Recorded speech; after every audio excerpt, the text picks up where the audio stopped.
Hey, what's up YouTube? Welcome to my review of the Cold Steel Rifleman's Hawk. You're at the We All Juggle Knives channel. So I've owned this Tomahawk for many years. It is my favorite Cold Steel Tomahawk, so I figured it deserved an updated review. Alright, more about this hawk. The steel is 1055 mid-carbon steel, drop forged in Taiwan for cold steel, and the handle is hickory. Because it's their heaviest Tomahawk so far, it hits very hard, as you will see. And I got a lot of usage footage coming up. I also like the design with the hammer surface opposite the blade because I feel that that's very useful.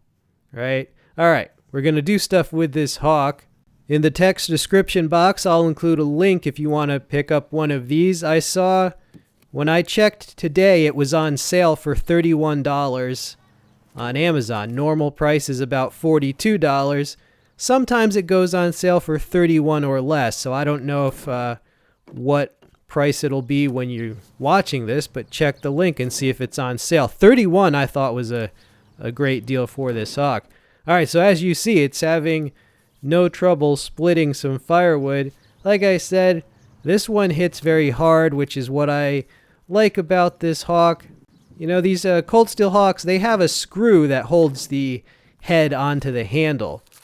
A lot of people remove that screw and friction fit the head. And if you want to know how to do that, there's many videos on YouTube about friction fitting. Now, if you don't want to bother with that, you can leave the screw on, right? But the head does tend to wobble. All right, so you see, in a short period of time, made some kindling.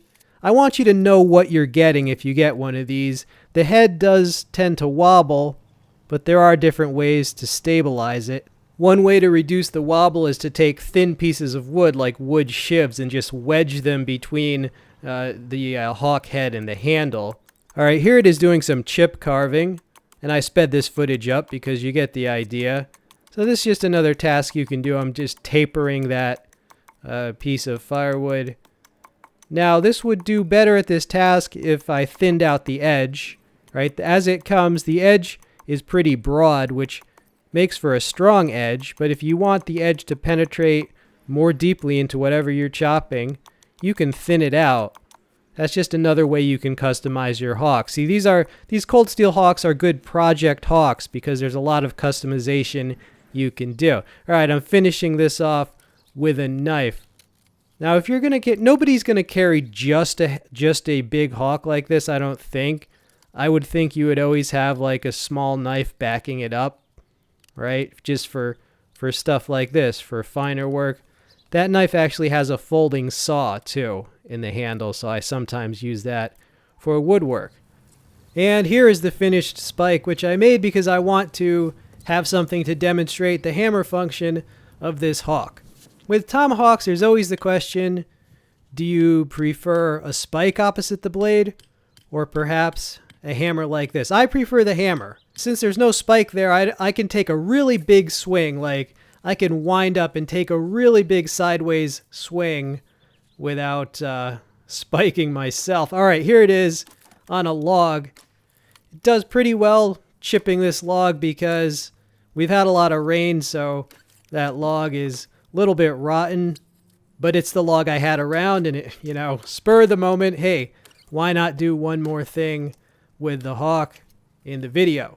Yeah, so what are my overall final thoughts on this hawk after I've had this for like 7 or 8 years, right? Like I said, it's one of my favorite cold steel Tomahawk designs. You see, I just have some paracord on the handle to protect from overstrikes. Right, I thought you never miss, We All Juggle Knives.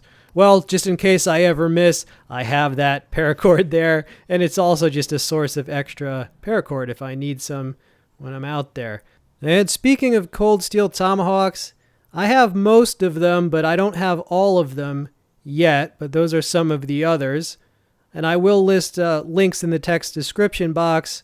All these hawks will be listed there. You can check them out. That's the trench hawk. My goal is to have up-to-date reviews of every one of their Tomahawks, right? Right now I got this review, And my next most recent was their Hudson Bay Hawk. You can check out that. That is their Spike Hawk. Now that looks pretty badass, you got to admit. That is their Pipe Hawk. I believe I got that for around $25, which I thought was a great deal. But Cold Steel Hawks are great project hawks. You have to decide how you want to do the edge, how you want to do the handle, and whether you want to friction fit the head, right? So great project hawks and not excessively expensive. My final verdict on this, if you want their hardest hitting hawk that can do like hatchet stuff and like a mini axe, get the Rifleman's Hawk. And that hammer surf is very useful.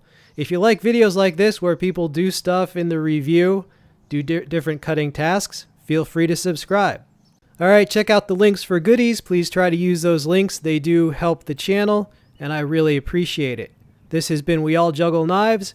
Hope you enjoyed the video. I'm out.